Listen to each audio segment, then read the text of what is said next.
In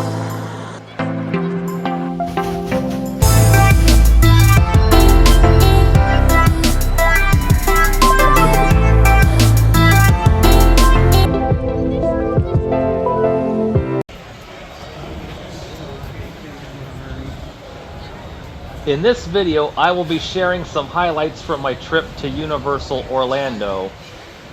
Here I am starting out by going through the security hub outside of the parking decks.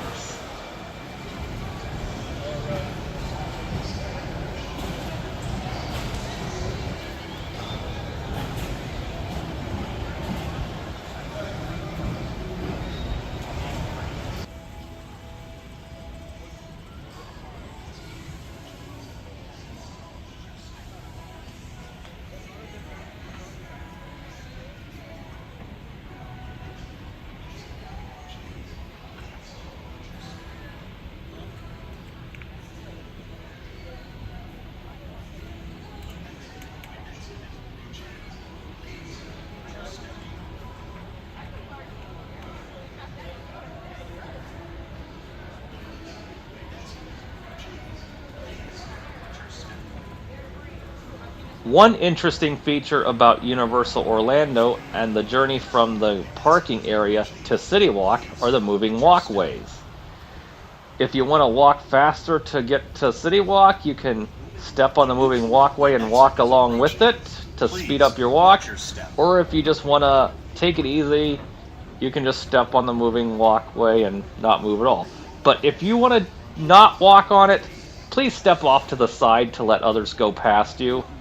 I mean, it's very rude to block the moving walkway when people want to get around you. So please, as a courtesy to others, step off to the side if you don't want to walk.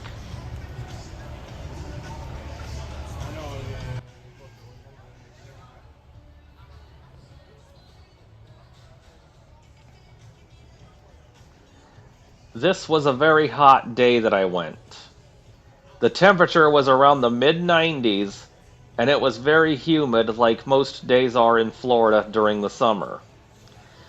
But if you start feeling thirsty or you feel dehydrated, you can go to just about any drink stand in the park and request a water cup, and they will give you a free small cup of water. That would be a much better option than drinking from the fountains.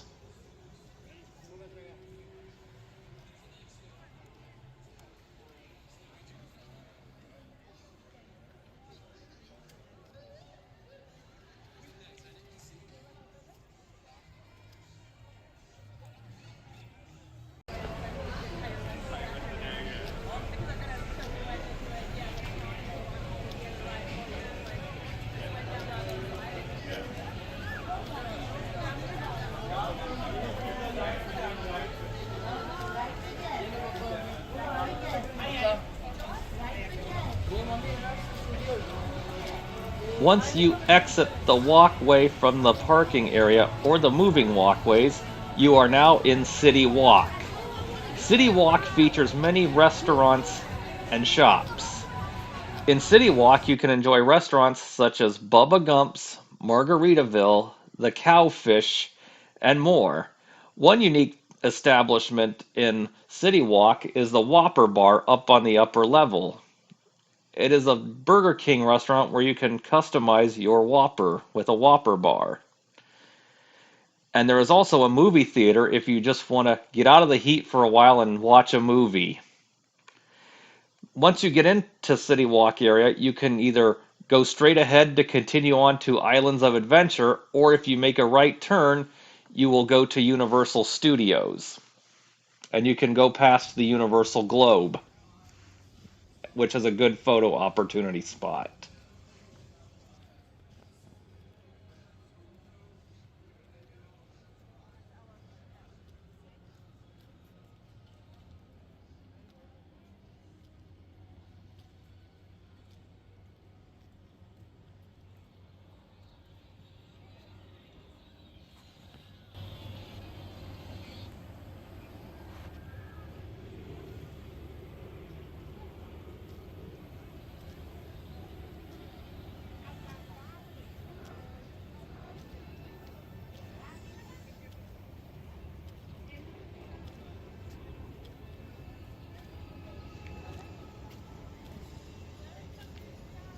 After going through City Walk and passing the iconic Universal Globe, which you can stop there and take some photos if you want, because it does make a nice backdrop for a photo if you want to take a selfie or a family photo, a group photo, or whatever. And then you pass the iconic archway to go into the park, which that can also make a good backdrop for a photo as well. I chose to go to Universal Studios first today.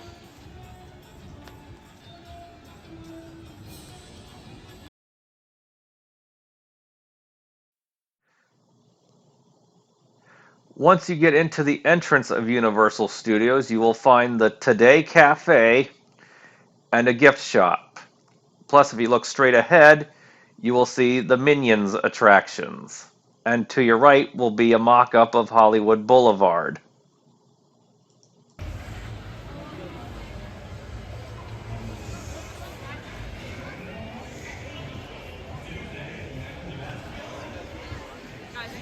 Universal Studios' newest attraction, Villain Con Minion Blast, was in a soft opening phase at the time that I was there. So it was open and closed intermittently throughout the day.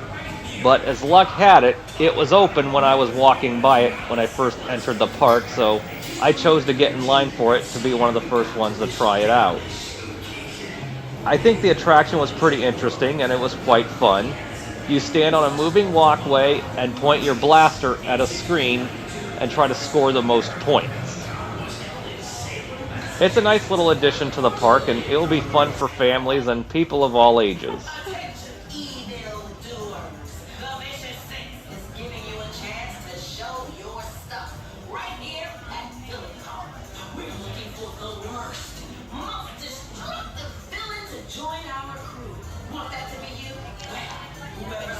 After going through the Villain Con attraction, I went down Hollywood Boulevard.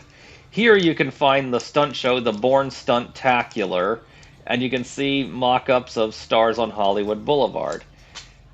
Also in this part of the park, you can usually find characters that you can get your picture with. Like, I have seen Scooby and the gang there, along with the Mystery Machine, which is on display there.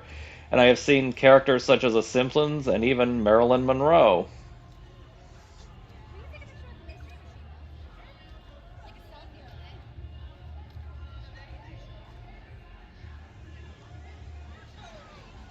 But the main reason I went down this path was for the Jurassic Park Tribute Store, which was a temporary pop-up store that they have during the summer. I'm not sure when it will be open till, but as of the posting of this video, it is still open. But speculation is that it usually closes before Halloween Horror Nights starts. And then it will be converted into a Halloween Horror Nights store. But since the Tribute Store is in a new spot this year, I'm not entirely sure, so I don't want to quite say anything or give any speculation as to when it will close.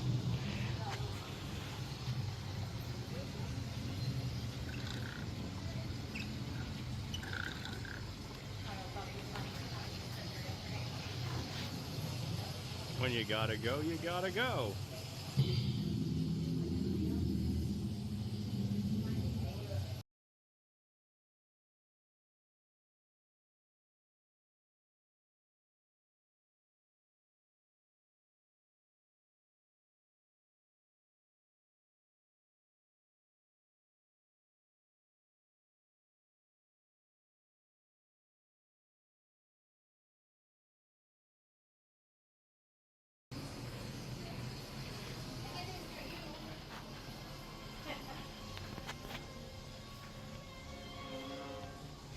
This was a very interesting tribute store.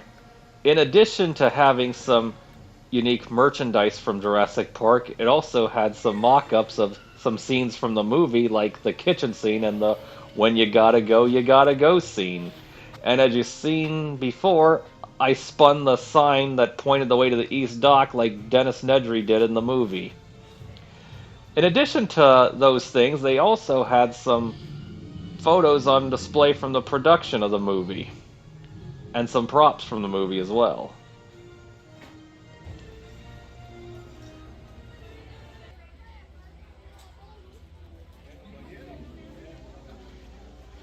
After I left the Jurassic Park Tribute Store, I headed over to E.T.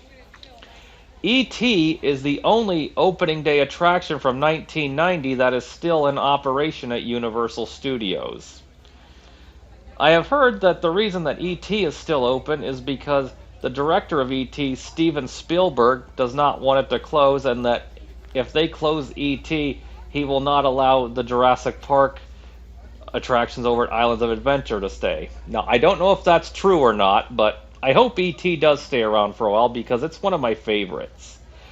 And while heading over there, you could see the construction wall, which is the construction area for the new DreamWorks land that will be opening at the park next year.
After E.T., I went on the Men in Black ride.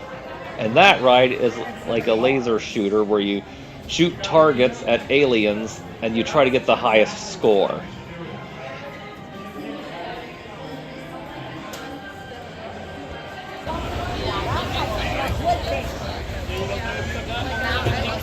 Me and Mum might sit outside.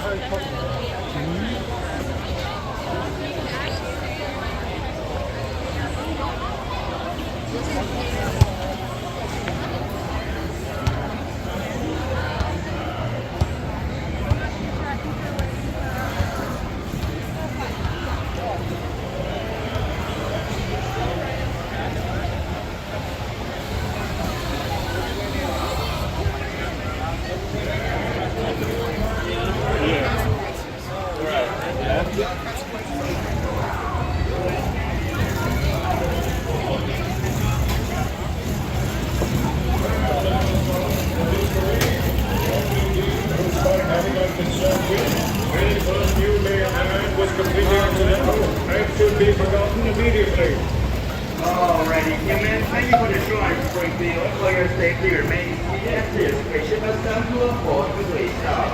Once again, remain seated. Alright, you're free to go.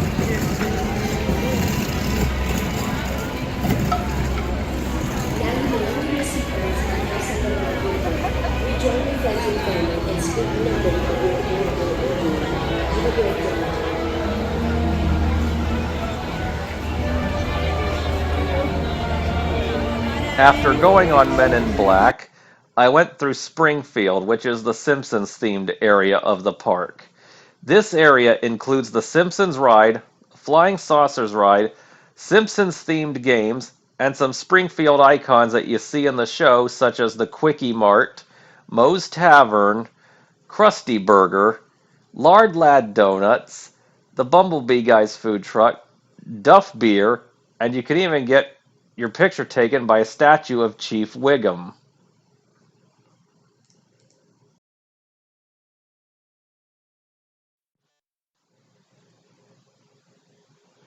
After wandering around Springfield for a few minutes, it was finally 4 p.m.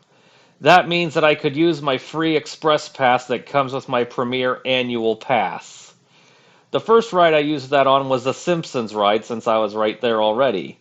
The Simpsons ride is a motion simulator ride. This used to be the Back to the Future attraction. I never got to experience the Back to the Future attraction, but I have seen videos of it, and it looked like it was a pretty fun ride. If anyone here has any experience with Back to the Future ride, please let me know in the comments.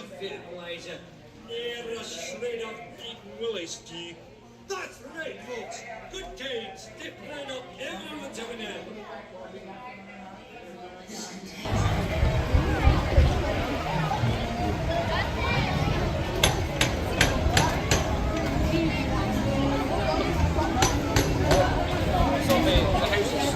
The house that Harry lives in.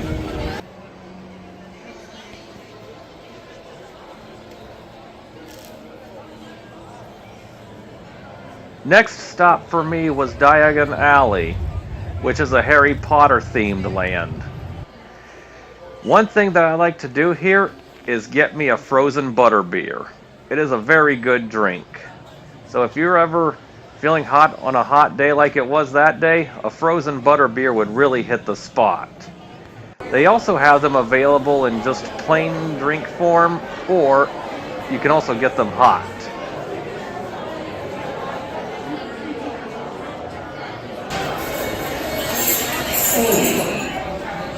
How did you get it here? We haven't seen Well, you. so don't let me keep you from your tour. I just need to pick up a few things and I'll be on my way. You haven't seen me. Actually, if you don't mind...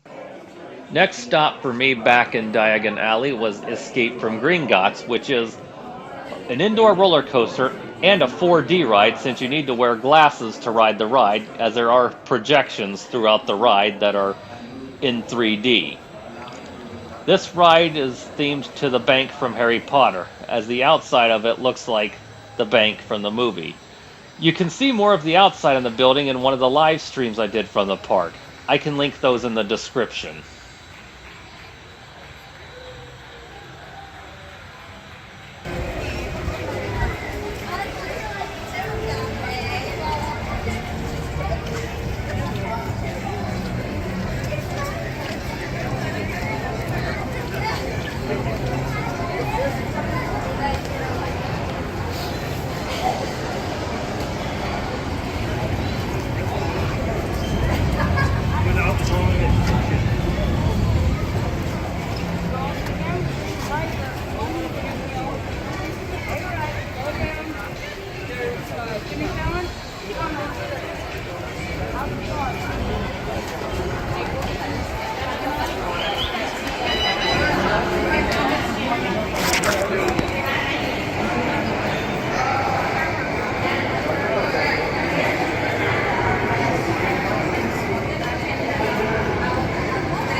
After I left Escape from Gringotts and Diagon Alley, I went to the King's Cross station for the Hogwarts Express.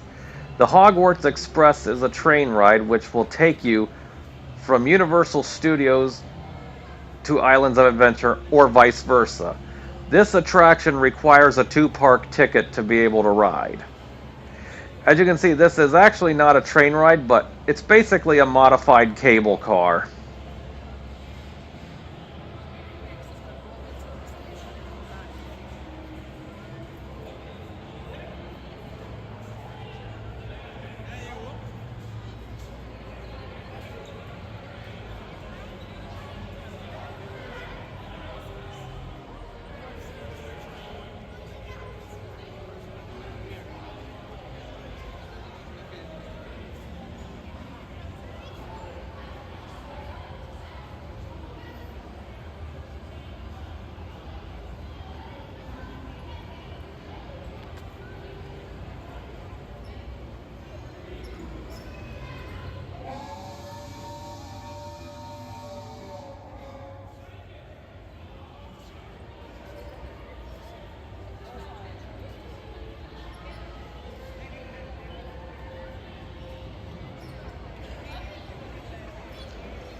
After I got off at Islands of Adventure, I walked around the Harry Potter land Hogsmeade for a bit. The line for Hagrid's motorbikes was too long, so I ended up skipping that one today. So the next thing I went to was the Jurassic Park area.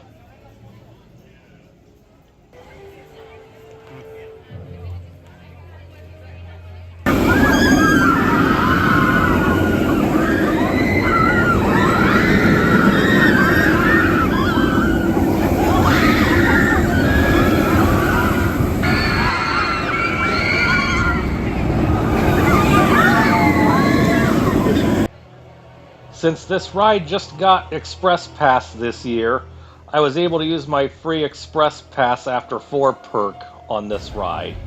So I only waited about maybe 20 minutes for this.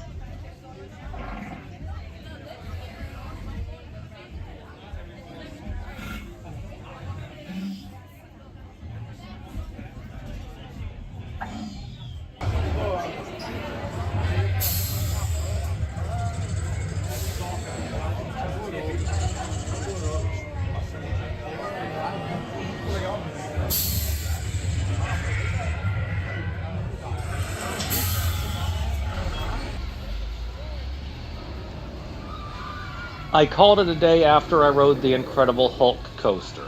Thank you for watching. If there's anything else you'd like to see about Universal, please leave a comment below and I'll cover it in a future video. Thank you.